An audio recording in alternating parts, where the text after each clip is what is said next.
Patricia, after 19 years, we're consolidating leadership, Brent said while checking his phone. Clean out your office today. I sat across from him, absorbing the impact of his words while he continued scrolling through his messages. The corner office that had witnessed countless million-dollar decisions now felt sterile and cold. 19 years of service dismissed during a casual lunch-hour meeting.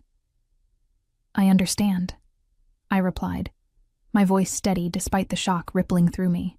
Thank you for the opportunity to have served Drexler Capital all these years. Brent finally looked up, seeming almost surprised by my composure. He had expected tears, perhaps a scene, something to justify security escort protocols. My calm acceptance appeared to both relieve and disappoint him. Human resources will handle your exit paperwork, he continued, already turning back to his computer screen. Jennifer will coordinate your final paycheck and severance. I nodded, stood up, straightened my blazer, and walked out. The glass door closed behind me with a soft click that somehow felt more final than a slam. My name is Patricia Long. At 58 years old, I've dedicated nearly 2 decades of my life to Drexler Capital in Minneapolis, Minnesota, building their regulatory compliance infrastructure from nothing. I created the proprietary reporting system that has kept us in perfect standing with the Securities and Exchange Commission for 15 consecutive audits. My work wasn't glamorous or celebrated at company gatherings, but it was meticulous, crucial, and, until today, valued. As I walked back to my office, passing colleagues who had no idea what had just transpired, I thought about the SEC audit scheduled for the following Wednesday. For 5 months, I had been preparing the necessary documentation, running the complex algorithms that generated our compliance reports, and arranging the data that would demonstrate our adherence to federal regulations. I reached my office and closed the door, leaning against it for a moment. On my desk sat the preliminary audit materials, a stack of annotated printouts only I fully understood. My computer contained the only complete map of our reporting system architecture. My password-protected drives held the verification codes required to certify our final submission. And now I had until 5 p.m. to pack my things and leave. I looked at my calendar, where next week's SEC audit was highlighted in red. 5 business days away. I didn't smile. I didn't need to. The timer had already started counting down, and Brent had just cut the only wire that could disarm it.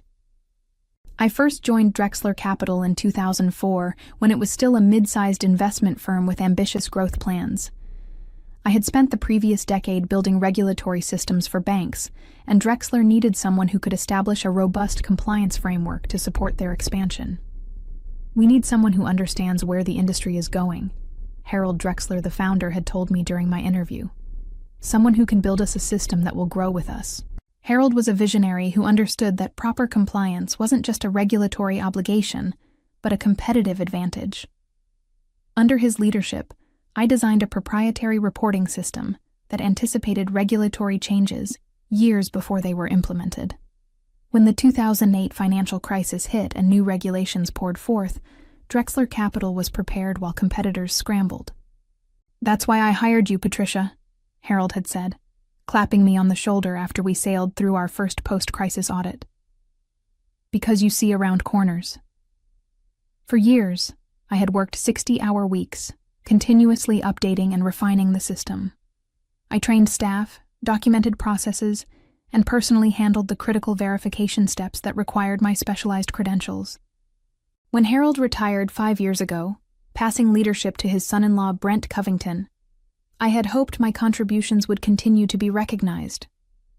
But Brent was different. He saw compliance as a cost center rather than insurance against catastrophe. In quarterly meetings, he would glance at his watch while I explained system updates. During budget discussions, he questioned the resources allocated to my department. Gradually, my team shrank from 12 specialists to just 4, with most of the institutional knowledge concentrated in my head by necessity. "We need to run lean," Brent would say. "The market rewards efficiency." What he never understood was that my department's efficiency came from expertise, not headcount. I had designed the system to require minimal personnel, but those who operated it needed specialized knowledge that took years to develop. Last month, during our preparation for the upcoming SEC audit, I had requested a meeting with Brent to discuss succession planning. At 58, I wasn't planning immediate retirement, but I wanted to ensure continuity. We should establish a knowledge transfer process, I had explained. The reporting system requires specific expertise that currently resides primarily with me. Brent had nodded, made a note, and promised to follow up. That follow-up, apparently, was today's dismissal. As I began packing my personal items, I glanced at the photos on my desk. My husband Thomas, our daughter Elaine, our golden retriever Max. They would understand. They had seen the changing culture at Drexler firsthand through years of company events that gradually became more ostentatious and less substantial. By 3 p.m., I had filled 2 boxes with personal belongings. My desk was almost cleared, save for my company laptop and the stack of audit preparation materials. Jennifer from Human Resources appeared at my door, her expression carefully neutral, but her eyes betraying discomfort. "Patricia, I have your exit paperwork," she said softly, closing the door behind her. "I'm so sorry about this." Jennifer was 32 and had been with the company for only 4 years. She couldn't possibly understand the depth of what was happening, but her sincerity was appreciated. "Thank you, Jennifer. These things happen in corporate life," I replied, accepting the folder she extended. "The severance package is 6 months," she explained, pointing to the highlighted sections. "And your health insurance will continue through that period. You'll need to sign here acknowledging receipt." As I reviewed the documents, I noticed a non-disclosure agreement and a non-disparagement clause. Standard practice. But reading them carefully, I realized they only prohibited me from discussing company trade secrets or making public statements that could damage Drexler's reputation. There was nothing that prevented me from simply not helping when the inevitable crisis hit. "Everything appears to be in order," I said, signing where indicated. "I do have a question about the audit preparation materials on my desk. Should I leave them here?" Jennifer looked uncertain. "I wasn't given any specific instructions about that. I suppose you should leave anything related to company business." I nodded thoughtfully. "Of course, though these specific documents wouldn't make much sense to anyone without the context I've been building. They're essentially working notes. Maybe you could send an email to your team explaining where everything stands," she suggested, clearly trying to be helpful. "That's a good idea," I agreed. "I'll do that before I leave." After Jennifer departed, I sat at my computer for the last time. I began drafting an email to my small team, carefully documenting exactly where the audit preparation stood, which was approximately 40% complete, with the most critical components still requiring my verification credentials and system knowledge. I listed the files they would need, the steps that remained to be taken, and the deadlines for each component. I was thorough and professional, as I had always been. But I also knew that without my guidance, this information was like handing someone the individual parts of a watch with no assembly instructions. I sent the email, copying Brent and the Chief Financial Officer Gregory Wells, who would presumably oversee the audit in my absence. Then I gathered my boxes, took one last look around the office that had been my professional home for almost 2 decades, and walked out. As I waited for the elevator, Marissa Chandler, one of my team members, rushed up to me, her eyes wide with panic. "Patricia, is it true? Are you leaving?" she asked, staring at my boxes. "Yes, today is my last day," I confirmed. "The company is consolidating leadership." "But the SEC audit is next week," she whispered. "We're nowhere near ready without you." The elevator doors opened. I stepped inside, holding my boxes. "I know," I said quietly. "I just sent an email with instructions. Good luck, Marissa." The doors closed on her stricken face, and I descended to the lobby, wondering how long it would take for the full implications to dawn on Brent Covington. Thursday morning, I awoke at 6 a.m. out of habit. For 19 years, I had started my day at this hour, reviewing overnight system alerts and preparing for the day ahead. Today, there were no alerts to check, no reports to review. I lay in bed beside my sleeping husband, Thomas, and stared at the ceiling. The freedom felt strange, hollow rather than liberating. I had always derived satisfaction from solving complex problems, from creating order out of regulatory chaos. That purpose had been abruptly removed, leaving an unsettling void. By 7 a.m., with Thomas still asleep, I went downstairs, made coffee, and opened my personal laptop. Out of curiosity, I checked my company email account, which would remain active for 24 more hours according to standard protocols. 27 new messages had arrived since yesterday afternoon. 3 were automated system alerts, indicating that scheduled verification processes had failed to complete, processes that required my authentication. 8 were from Marissa and other team members, asking increasingly urgent questions about specific audit preparation steps.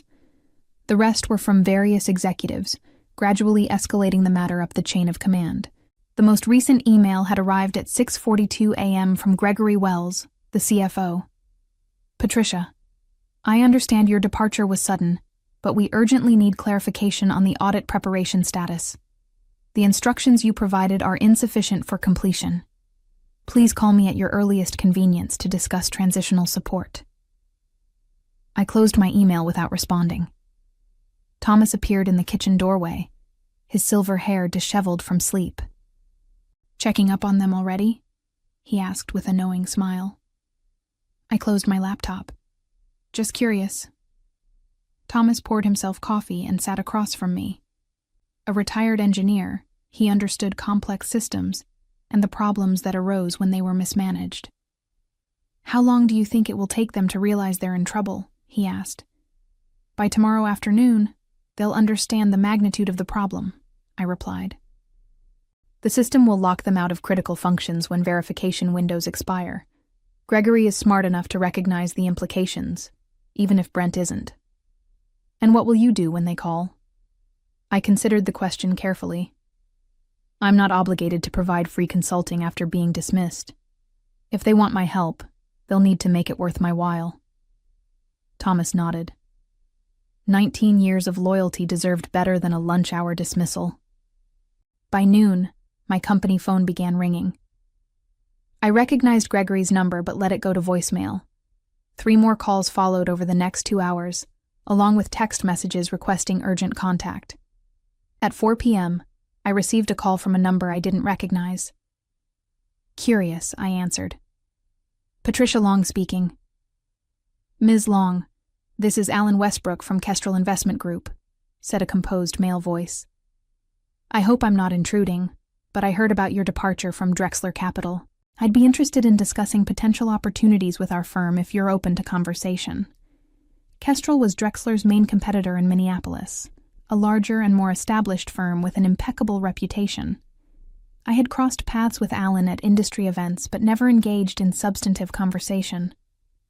That's quite timely, Mr. Westbrook. I would certainly be open to discussion. Excellent. Would tomorrow morning be too soon? Say, 9 a.m. at our offices? Tomorrow at 9 works perfectly, I replied. As I ended the call, Thomas raised an eyebrow. That didn't take long. The investment community in Minneapolis is small. News travels fast. My company phone rang again. Gregory for the 5th time today. This time I decided to answer. Hello, Gregory. Patricia, thank God, he said, relief evident in his voice. We're having serious issues with the audit preparation. The system is rejecting verification codes, and no one can figure out where we stand with the documentation. Can you come in tomorrow to help us sort this out? I'm afraid I already have a commitment tomorrow morning, I replied evenly, but I would be willing to provide consulting assistance at an appropriate rate. There was a pause on the line. Consulting rate? Yes, Gregory. I'm now an independent compliance consultant. My rate is $1,200 per hour, with a minimum engagement of 20 hours. Friday morning, I arrived at Kestrel Investment Group's offices in downtown Minneapolis 15 minutes early. The reception area was elegant without being ostentatious. Leather chairs, tasteful artwork, and floor-to-ceiling windows overlooking the city. It projected exactly the image a client would want from the firm handling their investments: sophisticated, established, and disciplined. Alan Westbrook greeted me personally, extending his hand with a warm smile. In his early 60s, he possessed the confident demeanor of someone who had weathered multiple market cycles. "Patricia, thank you for coming on such short notice," he said, leading me toward a conference room. "I've admired your compliance infrastructure at Drexler for years." The conference room contained 3 other people: Kestrel's chief compliance officer, their head of human resources, and their general counsel. The meeting was clearly more than exploratory. "We'll be direct, Ms. Long," Alan began after introductions. "We know Drexler has an SEC audit scheduled for next Wednesday. We also know that you built their compliance reporting system and were solely responsible for critical verification processes.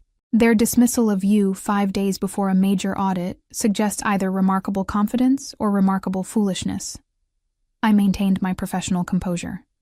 "I can't comment on Drexler's internal decisions." "Of course," Alan nodded. "What we're interested in is your expertise. Kestrel prides itself on regulatory excellence, and we've been planning to enhance our compliance infrastructure. Your unexpected availability presents an opportunity we'd be remiss to ignore." Their offer was straightforward: a senior position heading compliance technology with a substantial salary increase over what I'd earned at Drexler, plus an attractive benefits package.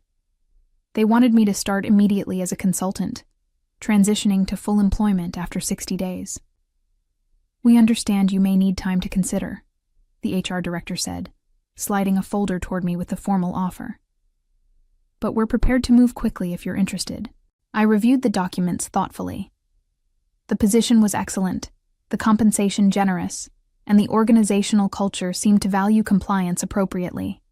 It also positioned me directly in competition with Drexler Capital. "I appreciate the offer and would like to review the details more carefully," I replied. "However, I'm certainly interested in principle." Alan smiled. "Wonderful.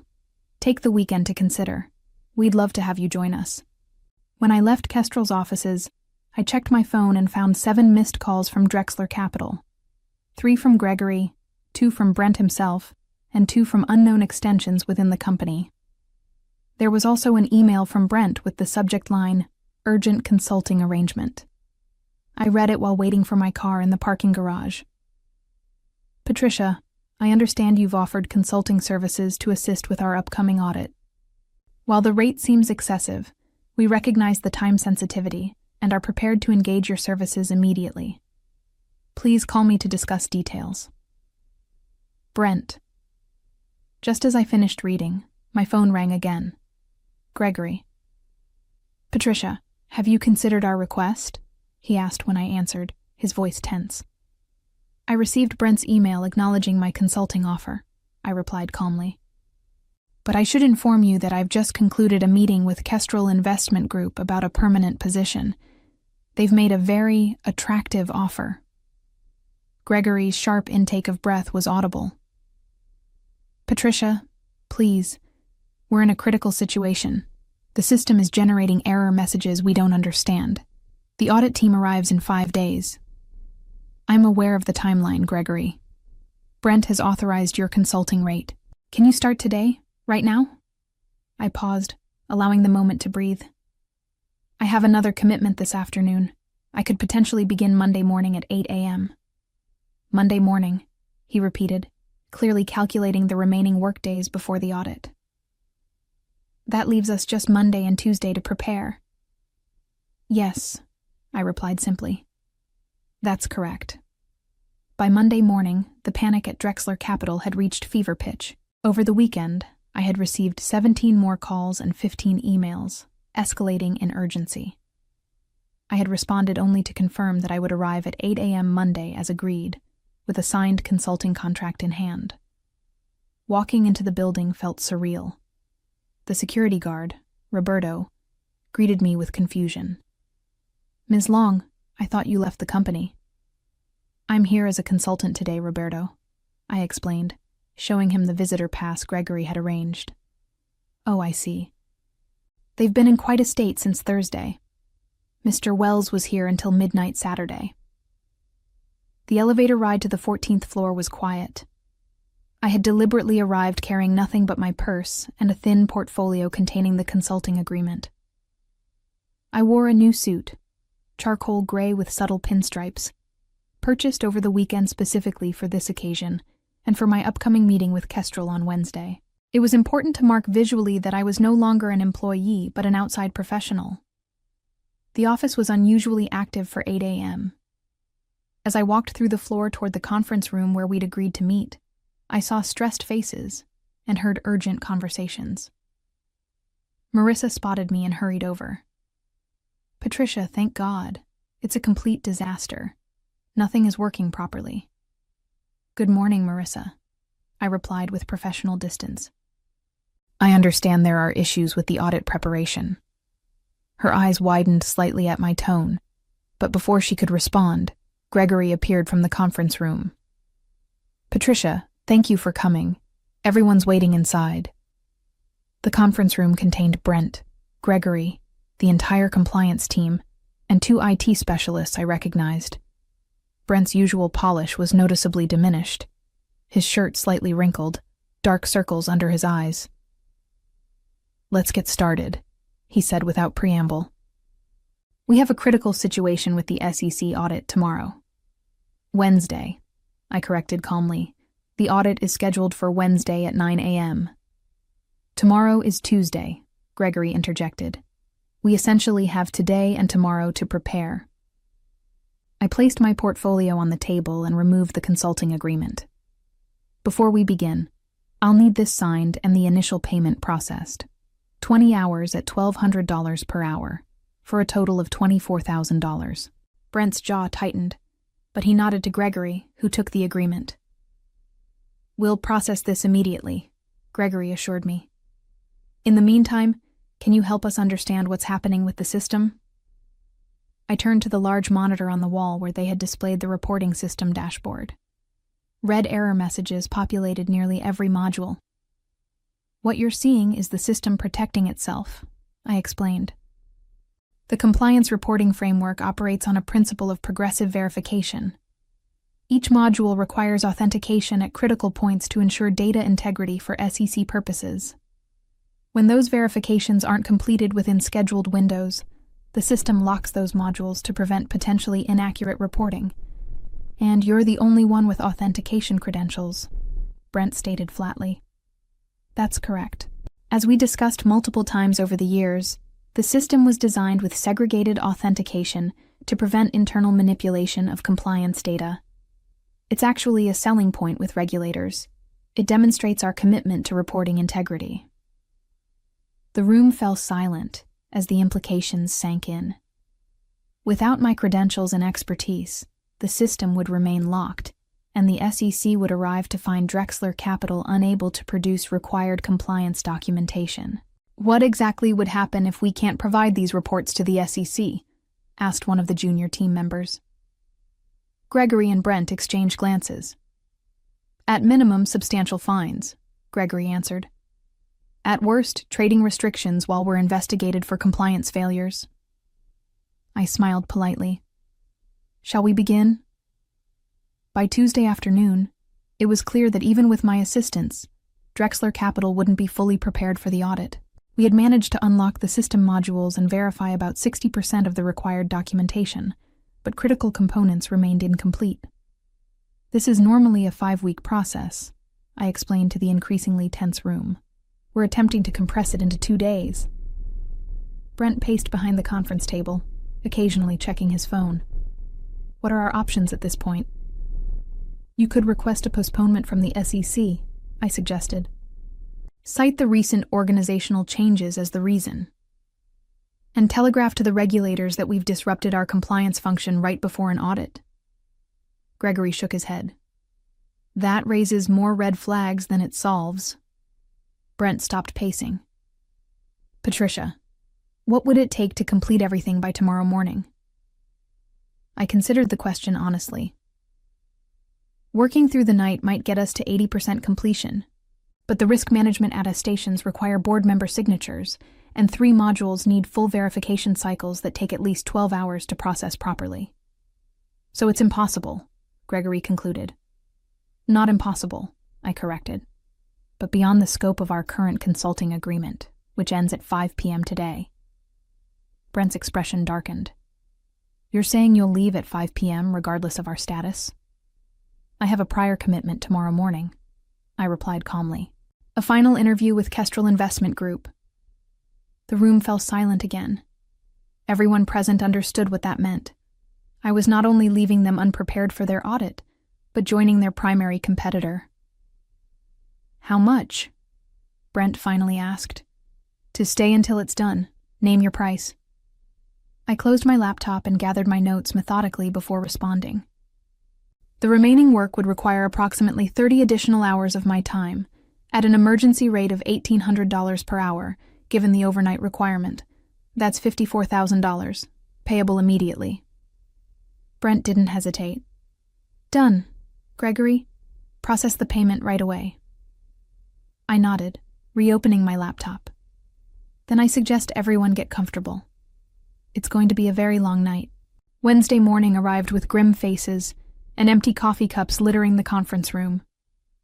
We had worked through the night, and while we'd made substantial progress, the system was still processing final verifications when the receptionist called to announce that the SEC audit team had arrived. They're early, Gregory muttered, checking his watch. It's only 8:30. Stall them, Brent instructed. Offer coffee, give them the guest Wi-Fi password, whatever it takes.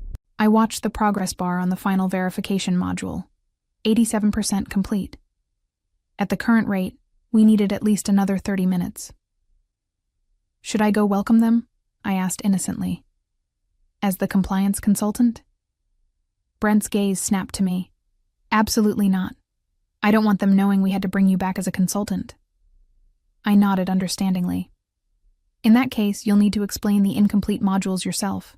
The documentation package should include a disclosure about the current status. Gregory looked alarmed. We need to disclose that we're not fully prepared? SEC Regulation 17A4 requires full transparency regarding any compromised compliance processes, I explained. Attempting to conceal the system status would constitute a serious violation. Brent's face flushed red. This is absurd. We paid you $78,000 to fix this situation. You paid me to assist with audit preparation on an emergency basis, I corrected. I've done exactly that.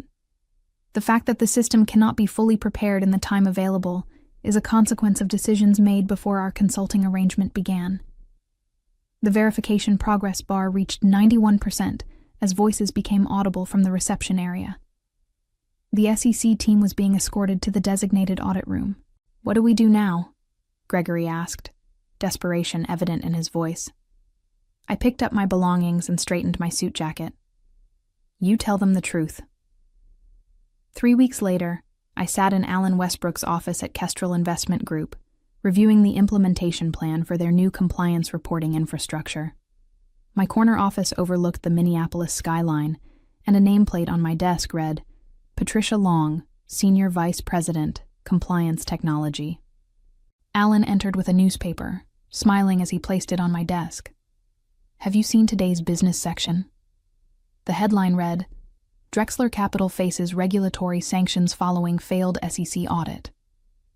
The article detailed how the firm had been assessed a $2 million fine and placed under enhanced supervision after significant deficiencies were discovered in their compliance reporting. Trading restrictions had been imposed on certain investment products until remediation was completed. Unfortunate, I commented, pushing the paper aside. Certainly for them, Alan agreed, taking a seat. Though I understand Brent Covington is no longer with the company. That was news to me, though not entirely surprising. The board finally recognized his judgment issues. After a $2 million fine and trading restrictions, I believe they had little choice. The word is that Harold Drexler himself came out of retirement temporarily to stabilize the situation. I felt a twinge of satisfaction at that. Harold had always respected my work and understood its value. Had he still been in charge, I doubt I would have been so unceremoniously dismissed. "How's our new system implementation progressing?" Alan asked, changing the subject. "On schedule. We should have the framework completed within 6 weeks, well before our next audit cycle." "Excellent. The board was extremely impressed with your presentation last week. They've approved the additional budget you requested for specialized staff." As Alan left, I turned back to my computer, where I was drafting job descriptions for the compliance technology team I would be building. Unlike at Drexler, this team would have proper redundancies, thorough documentation, and distributed expertise, measures I had advocated for years but had been denied due to budget constraints. My phone buzzed with a text message from Thomas. "Dinner tonight to celebrate 1 month at the new job?" I smiled and replied affirmatively. Life had taken an unexpected turn, but I had landed on my feet, better than on my feet, actually. My compensation at Kestrel was 40% higher than at Drexler. My role had expanded, and the culture valued regulatory excellence as a competitive advantage rather than a necessary evil. Later that afternoon, I received an email from Harold Drexler himself. "Patricia, I hope this finds you well. I've returned temporarily to address the situation at Drexler Capital, and I wanted to reach out personally. The decisions made regarding your position were short-sighted and have cost the company dearly. While I understand you've moved on to what I hear is an excellent opportunity, I wanted to express my personal regret about how things were handled. Regards, Harold." I appreciated Harold's message but felt no inclination to respond immediately. Perhaps in time the sting of dismissal would fade, but for now I was focused on building something better at Kestrel. The events of the past month had taught me an important lesson. True value isn't always recognized until it's gone. Expertise built over decades cannot be consolidated away without consequences. And sometimes, the most powerful revenge isn't taking action. It's simply stepping aside and allowing reality to deliver its own harsh lessons. As I looked toward the future, I knew that the best response to underappreciation wasn't bitterness, but excellence on a new stage where that excellence would be valued. And that's exactly what I intended to deliver.